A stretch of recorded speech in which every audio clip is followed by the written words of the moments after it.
नमस्कार, दूरदर्शन मध्य प्रदेश के विशेष कार्यक्रम आयुष में आप सभी का स्वागत है। मैं हूं आपके साथ सुनीता पटेल।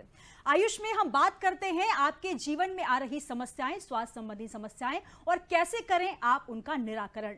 तो आज हम बात करने वाले हैं बदलते मौसम में त्वचा संबंधी बीमारियां और कैसे करें आप उनका होम्योपैथी पद्धति के माध्यम से इलाज। तो जिस प्रकार से गुलाबी ठंड हो रही है, मौसम बदल रहा है और मौसम के साथ साथ खुश्की भी आ रही है, तो इससे हमारी त्वचा पर क्या कुछ असर पड़ेगा, किस प्रकार की बीमारियां जो हैं इस मौसम में आती हैं और उसका निदान किस प्रकार से किया जाए, इसके लिए हमारे स्टूडियो में मौजूद हैं डॉक्टर दीपेश यादव जी। सर, बहुत स्वागत है आपका। नमस्कार। तो जैसा कि मैंने कहा कि गुलाबी ठंड जो है उसने दस्तक देना शुरू कर दिया है, मौसम जो है बहुत ही खुशनुमा हो चुका है, लेकिन खुशनुमा मौसम के साथ साथ हमारी त्वचा की रंगत भी बदलती जाती है। तो सबसे पहला मेरा सवाल यही होगा, जैसे हम मानते हैं, ये कहा जाता है कि स्वस्थ शरीर जो है हमारे आकर्षक व्यक्तित्व का आईना होता है। स्वस्थ शरीर अगर आपका है तो त्वचा भी आपकी चमकती दमकती पाई जाएगी। लेकिन जिस तरीके से मौसम बदल रहा है, इस मौसम में हमारी त्वचा पर क्या कुछ प्रभाव पड़ता है? देखिए, जैसे मौसम चेंज होता है तो हमारी बॉडी को एडजस्ट करने में थोड़ा सा समय लगता है। इसीलिए जितने भी चेंज ऑफ वेदर्स होते हैं उसमें हमारे स्किन या पूरे शरीर के ऊपर कुछ ना कुछ चेंजेस होते हैं और उसका प्रभाव हमारे शरीर के ऊपर पड़ता है। तो इस तरह से डिसीज भी पर्सन टू पर्सन, या जिसको हम बोलते हैं तासीर टू तासीर, यानी कि बॉडी की प्रकृति के हिसाब से अभिव्यक्त होती है। बिल्कुल। तो जैसे आपके शरीर की प्रवृत्ति है, प्रकृति है, उसी प्रकार से आपके शरीर में त्वचा संबंधी जो बीमारियां हैं, जो पहले समय से चली आ रही हैं या इस समय हो रही हैं, वो तमाम हम जिक्र करेंगे। सर, यहाँ पर एक सवाल मेरे जहन में आता है, कौन कौन सी जो त्वचा संबंधी बीमारियां हैं उसका इलाज संभव है होम्योपैथी में? देखिए, होम्योपैथी एक बड़ा ब्रॉड स्पेक्ट्रम पैथी है जी। इसमें छोटी से छोटी डिसीज यानी जुखाम से लेकर के कैंसर तक का इलाज होता है जी।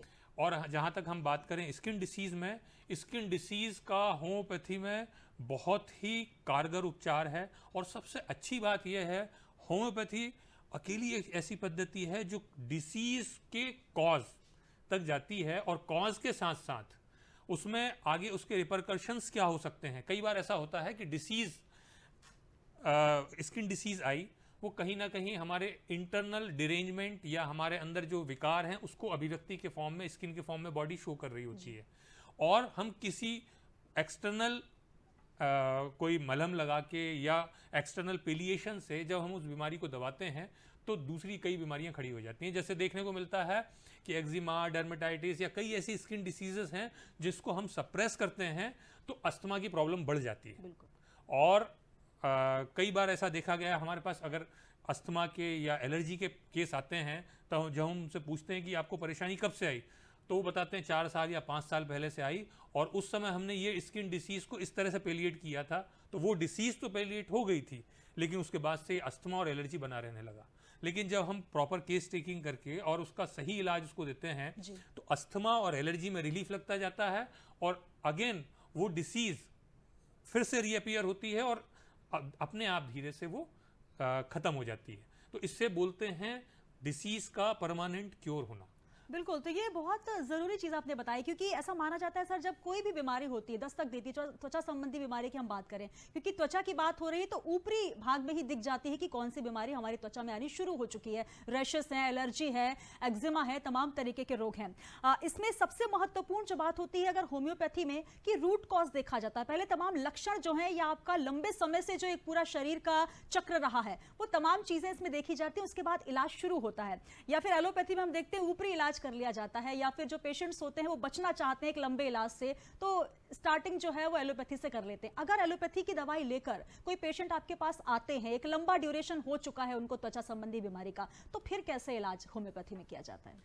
देखिए, होम्योपैथी में प्रेजेंट स्टेट को असेस किया जाता है, अभी डिसीज की क्या स्थिति है और कितने समय से वो डिसीज है, उसकी पर्सनल हिस्ट्री और पास्ट हिस्ट्री क्या है, वो किस एनवायरनमेंट में है, उसकी फैमिली हिस्ट्री में किस किस तरह की बीमारियां हो चुकी हैं। जब हम ये सारा केस टेकिंग के दौरान पता करते हैं और हम पीछे जाते हैं कि हम ये स्किन डिसीज कब से आई है, तो हम उसमें कॉज जानने की कोशिश करते हैं। क्या कोई उनको एक्सपोजर रहा है, किसी पॉल्यूटेड एरिया में रहे हैं या ऐसे एरिया में रहे हैं यहाँ जहाँ कोई इंडस्ट्री है, या हो सकता है कोई उनको मेंटल इमोशनल कोई कॉज हो, एंजाइटी हो, उससे भी डिसीज डिसेंड करती है बॉडी के ऊपर। तो राइट कॉज असेस करके, कोई मेंटल कॉज है, इमोशनल कॉज है, कोई फिजिकल कॉज है या जेनेटिक कोई कॉज है, उसको असेस करने के बाद फिर उस हिसाब से उस पेशेंट का ट्रीटमेंट चालू किया जाता है ताकि उसकी जड़ तक हम पहुंच सकें। बिल्कुल, तो जड़ से अगर बीमारी को खत्म करना है तो इलाज का रूट समझना, उसकी जड़ को समझना बहुत जरूरी है। और यही कारण है कि होम्योपैथी का इलाज बहुत कारगर माना जाता है, क्योंकि इसमें जड़ से ही रोग को खत्म करने के प्रयास शुरू किए जाते हैं। यहाँ सर एक सवाल मेरे मन में ये आ रहा है, जिस तरीके से हम बात कर रहे हैं कि त्वचा संबंधी रोग और बदलता मौसम, यही हमारा आज का टॉपिक है। तो हाइजीन का विशेष ध्यान रखना इस मौसम में बहुत जरूरी होता है। अभी तो स्टार्ट है ठंड का, लेकिन जैसे जैसे ठंड बढ़ेगी कहीं ना कहीं हाइजीन संबंधी रोग इसमें बहुत ज्यादा होते हैं।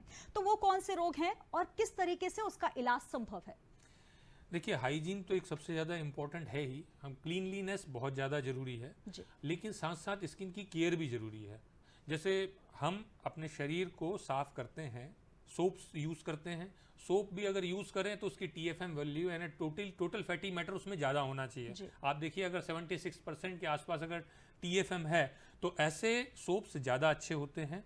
दूसरी चीज़ है, हार्श केमिकल्स वगैरह ना हो, ज़्यादा स्मेल वाले, चाहे मॉइस्चराइजर्स हों चाहे कोई क्रीम हो, जो हार्श केमिकल्स वाले होते हैं वो बिल्कुल यूज़ नहीं करना चाहिए, क्योंकि वो तुरंत तो आपकी स्किन को ग्लो करेंगे लेकिन वो लॉन्ग टर्म में आपकी स्किन को डेड करते जाएंगे, नुकसान पहुंचाते जाएंगे। सबसे ज़्यादा अच्छा ये है, अगर आपको स्किन अपनी केयर करना है तो जो नेचुरल प्रोडक्ट्स होते हैं, नेचुरल ऑयल्स हैं और नेचुरल क्रीम्स हैं या घर की चीज़ें हैं, उनको आप यूज़ करके अपनी स्किन की केयर कर सकते हो। जैसे अब मौसम चेंज हो रहा है, आप देख रहे हैं कि ठंड आती जा रही है, इस समय में त्वचा रूखी होने लगती है, खुश्की आने लगती है। तो ऐसे समय में हमको क्या करना है, अगर हम मॉइस्चराइज़र प्रॉपर तरीके से यूज़ करें, ख़ास तौर से नहाने के बाद जी। और मॉइस्चराइज़र के फॉर्म में अगर आपको यूज़ करना है तो ऑलिव ऑयल है या कोकोनट ऑयल है, इसको आप एलोवेरा जेल के साथ यूज़ कर सकते हैं। नेचुरल एलोवेरा जेल यूज़ कर सकते हैं, मार्केट में भी जो एलोवेरा जेल मिलता है जो कम केमिकल्स वाला हो, उसको मिक्स करके आप स्किन के ऊपर यूज़ करें। वो आपकी स्किन को सूदनिंग बना के रखता है, उसकी ड्राइनेस नहीं आने देता और रफनेस नहीं आने देता है। बिल्कुल, तो अपनी स्किन का, अपनी त्वचा का बहुत ख्याल रखना इस मौसम में ज़रूरी है। और बहुत अच्छी जानकारी डॉक्टर साहब दे रहे हैं कि अपनी त्वचा को मॉइस्चराइज रखना ज़रूरी है और इसके लिए बहुत महंगे प्रोडक्ट्स मुझे लगता है लेने की ज़रूरत नहीं है। हालांकि मैं आपसे ये भी जानना चाहूँगी कि होम्योपैथी में ऐसे कौन से प्रोडक्ट्स होते हैं जो कि त्वचा संबंधी जो मॉइस्चराइजर है या फिर स्किन की टोनिंग है, क्योंकि सबसे ज़्यादा अगर बात की जाए यंग एज के जो लोग हमें देख रहे हैं, वो स्किन संबंधी अपनी जो बीमारियाँ हैं और मेन त्वचा को लेकर, अपनी चेहरे को लेकर ज़्यादा जो है वो सेंसिटिव पाए जाते हैं। ये बड़ा अच्छा सवाल किया आपने। एक्चुअली में होम्योपैथी विश्वास करती है जो भी सारी डिसीजेज या डिरेंजमेंट्स आते हैं वो अंदर से आते हैं जी। कभी थोड़े से वेदर का किसी के ऊपर बहुत प्रभाव पड़ जाता है और हम देखते हैं कुछ लोगों को बड़े हार्श वेदर का भी ज़्यादा प्रभाव नहीं पड़ता। यानी वो डिपेंड करता है आपकी इम्यूनिटी, आपका रेजिस्टेंस और आपकी प्रकृति यानी तासीर के ऊपर। अब हम क्या देखते हैं, अगर स्किन की इन जनरल अगर हमको केयर करना है तो हम हमारे घरेलू चीज़ें जो होती हैं, आपकी ऑलिव ऑयल, सरसों का तेल जिसको हम यूज़ कर सकते हैं, ग्लिसरीन है, आपका रोज़ वाटर है, इन्हीं को, या मिल्क है जी। मलाई है, इनको जो घरेलू चीज़ें हैं उनको यूज़ करके आप अपनी स्किन का केयर कर सकते हैं। सबसे इम्पॉर्टेंट होता है स्किन की केयर करने के लिए, सबसे जो कारगर तरीका है वो एक्लेमेटाइज बॉडी को होने दिया जाए। अगर हम क्या करते हैं, अगर ठंड ज़्यादा है तो बहुत ज़्यादा गर्म पानी यूज़ करते हैं, इसके कारण स्किन को डैमेज होता है। दूसरी चीज़ है, या तो हम बहुत ठंडा यूज़ करते हैं, वो भी बॉडी को नुकसान पहुंचाता है। तो ना ज़्यादा ठंडा ना ज़्यादा गर्म, ये चीज़ हमको स्पेशली ध्यान रखना है। अगर नहाना है तो गुनगुने पानी से नहाना है, और स्किन के ऊपर जब भी पानी को यूज़ करना है तो वो गुनगुना वाला अगर हो तो ज़्यादा बेहतर है। ज़्यादा गर्म भी नुकसान करेगा और ज़्यादा ठंडा भी नुकसान करेगा। साथ ही साथ स्किन को केयर करने के लिए वो हाइड्रेटेड रहे और उसका टेक्सचर अच्छा रहे, उसके लिए अच्छी से अच्छी डाइट होना चाहिए। और उसमें भी हाइड्रेशन के लिए हम ज़्यादा से ज़्यादा पानी पिएं, जूसेस पिएं, ग्रीन वेजिटेबल्स लें। विटामिन डी उसके लिए आप थोड़ा सा आप अपने आप को धूप का एक्सपोजर देना वो बहुत ज़्यादा ज़रूरी है। तो सारे न्यूट्रिएंट्स अगर आपकी बॉडी में हैं तो आपकी बॉडी वैसे ही ग्लो करेगी और किसी भी वेदर को के उसके प्रभाव को आप बच सकेंगे। बिल्कुल। तो अगर आपकी शरीर अगर स्वस्थ है और अगर आप शरीर का बहुत अच्छे से ध्यान रखते हैं तो निश्चित तौर पर आपकी त्वचा हर मौसम के अकॉर्डिंग जो है वो ढल जाती है और कहीं ना कहीं आप जरूर बचेंगे। लेकिन अगर आपको त्वचा संबंधी कोई बीमारी हो गई है तो क्या करें, इसका हम लगातार आपको उपाय बता रहे हैं होम्योपैथी के माध्यम से। सर, एक और समस्या आती है हेयर फॉल की, क्योंकि इस मौसम में सबसे ज्यादा देखा गया हेयर फॉल बहुत ज्यादा होता है। ये भी त्वचा संबंधी, क्योंकि रूट्स हमारे जो है वीक हो जाते हैं। उसके लिए होम्योपैथी में क्या कुछ कारगर इलाज? देखिए, वेदर के कारण जो हेयर फॉल है वो बहुत कम होता है।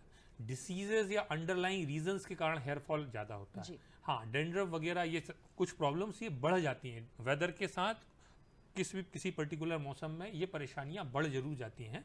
तो उसके केयर के लिए आप ये एक तो घरेलू जो चीज़ें होती हैं जो आयुर्वेदिक में या बाकी नुस्खे जो बताए जाते हैं, हमारे दादा परदादा जो बताते आए हैं, नेचुरल ऑयल्स को यूज़ करें हेयर्स में, और ज़्यादा हार्श शैम्पू और इस तरह के प्रोडक्ट कम से कम यूज़ करें। लेकिन बालों को क्लीन टाइम टू टाइम आप करते रहें, ऑयलिंग करें।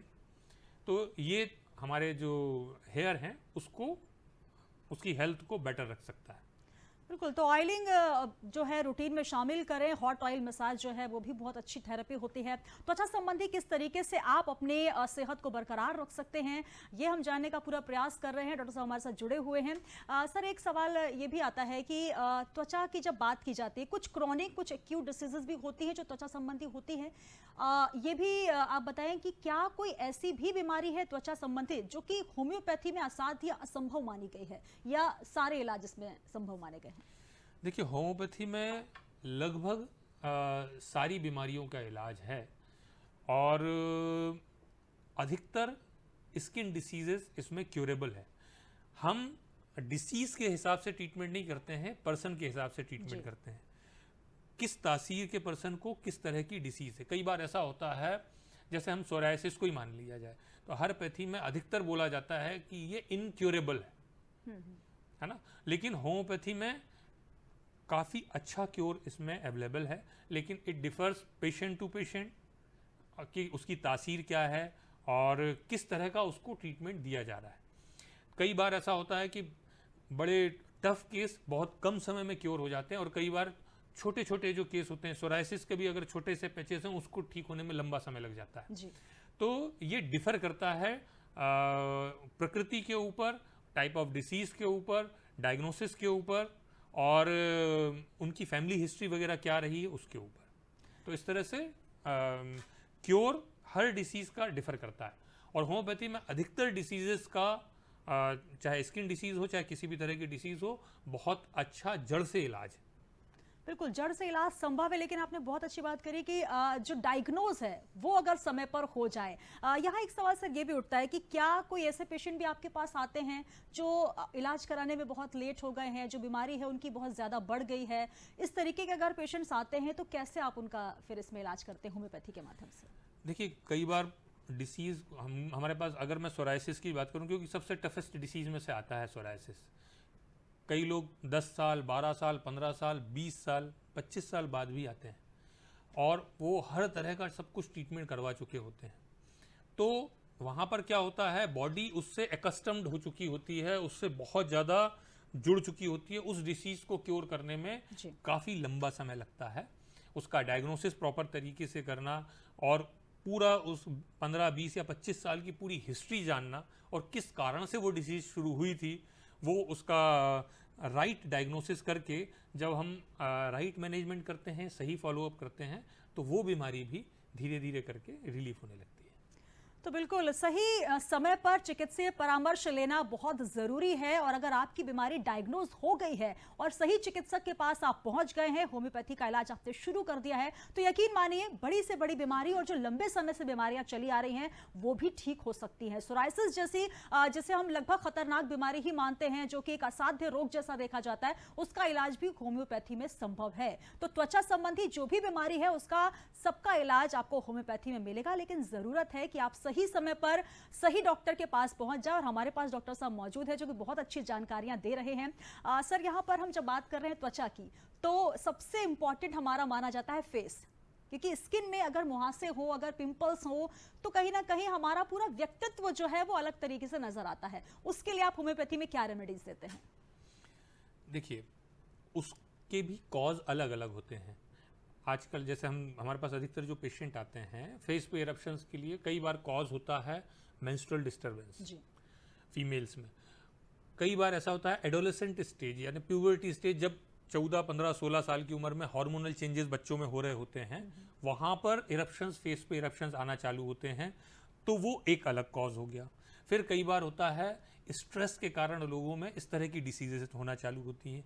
कई बार प्रॉपर स्किन की केयर ना करना, दिन भर धूल में घूमते हैं क्रीम लगा करके, और घर पे भी आकर के प्रॉपर फेस वॉश नहीं करना, अपनी स्किन का केयर नहीं करना, तो उसके कारण जो है सेबेशियस ग्लैंड्स होती हैं और बाकी जो ग्लैंड्स होती हैं हमारी, जिनको नेचुरली डिस्चार्ज करने के लिए मिलना चाहिए, वो सब सप्रेस हो जाती हैं और उसके कारण वहाँ पे इरप्शंस आने लगते हैं। तो इस तरह से अलग अलग कॉज होते हैं फेस पे इरप्शंस आने के, और उनको उनके डायग्नोसिस के हिसाब से फिर ट्रीटमेंट दिया जाता है। तो बिल्कुल, त्वचा अगर आपकी थोड़ी भी रूखी नजर आ रही है, पिंपल्स हैं, अगर स्किन ड्राई है, तो ज़रूरत है कि आप डॉक्टर से सलाह ज़रूर लें, क्योंकि सिर्फ ये एक कारण नहीं है आपकी त्वचा संबंधी बीमारी की, बहुत से कारण है, और उसके पीछे अगर आप जड़ पे जाएंगे तो जल्द से जल्द इलाज हो पाएगा। यहाँ पर सर एक सवाल और मन में आता है कि जब आप होम्योपैथी चिकित्सा पद्धति में आ गए हैं, तो ये माना जाता है कि होम्योपैथी की दवाई लेते समय बहुत सारे आपको प्रिकॉशंस लेने हैं, परहेज करने हैं, तो हर उम्र वर्ग के लिहाज से अलग अलग प्रिकॉशंस होते हैं या दवाइयों के हिसाब से आप अलग अलग प्रिकॉशंस देते हैं?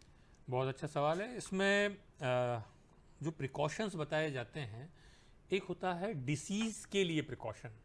देखिए, एलर्जी होती है तो कुछ लोगों को इम्पैक्ट वेदर का पड़ता है, तो पर्टिकुलर वेदर में आपको किन किन तरह से वेदर से बचना है। कुछ लोगों को गर्मी में परेशानी होती है, उनको बोलते हैं भाई एक्सपोजर ऑफ सन से बचो, डस्ट से बचो।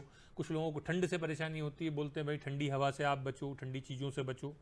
ये डिसीज़ के हिसाब से प्रिकॉशंस है। कुछ प्रिकॉशंस होते हैं जो मेडिसिन के हिसाब से बताए जाते हैं, जिससे कि मेडिसिन न्यूट्रलाइज ना हो। तो होम्योपैथी में कुछ प्रिकॉशंस जो इन जनरल हम बताते हैं कि कच्चा लहसुन, प्याज, मूली, पुदीना, कपूर, कॉफ़ी, ये कुछ ऐसी चीज़ें हैं जो डायरेक्ट होम्योपैथिक मेडिसिन को न्यूट्रलाइज करती हैं, और उसके कारण जो आपका ट्रीटमेंट चल रहा होता है उसका इम्पैक्ट कम हो जाता है जी।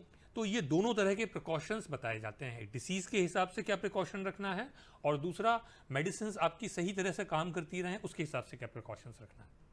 बिल्कुल, तो क्या कुछ सावधानियां बरतें आप, ये बहुत जरूरी हो जाता है। और त्वचा संबंधी क्या कुछ रोग हैं, उनके इलाज होम्योपैथी में क्या है, लगातार हम आपको बता रहे हैं। सर, एक इलाज की जब हम बात कर रहे हैं लगातार, तो जब ये देखा जाता है कि ठंड शुरू होती है तो फंगल इन्फेक्शन बहुत ज़्यादा, या फिर स्किन में एलर्जीज भी शुरू हो जाती हैं, तो उसके लिए होम्योपैथी में क्या क्या इलाज संभव है, किस तरीके से इलाज करते हैं? जी, बड़ा अच्छा सवाल।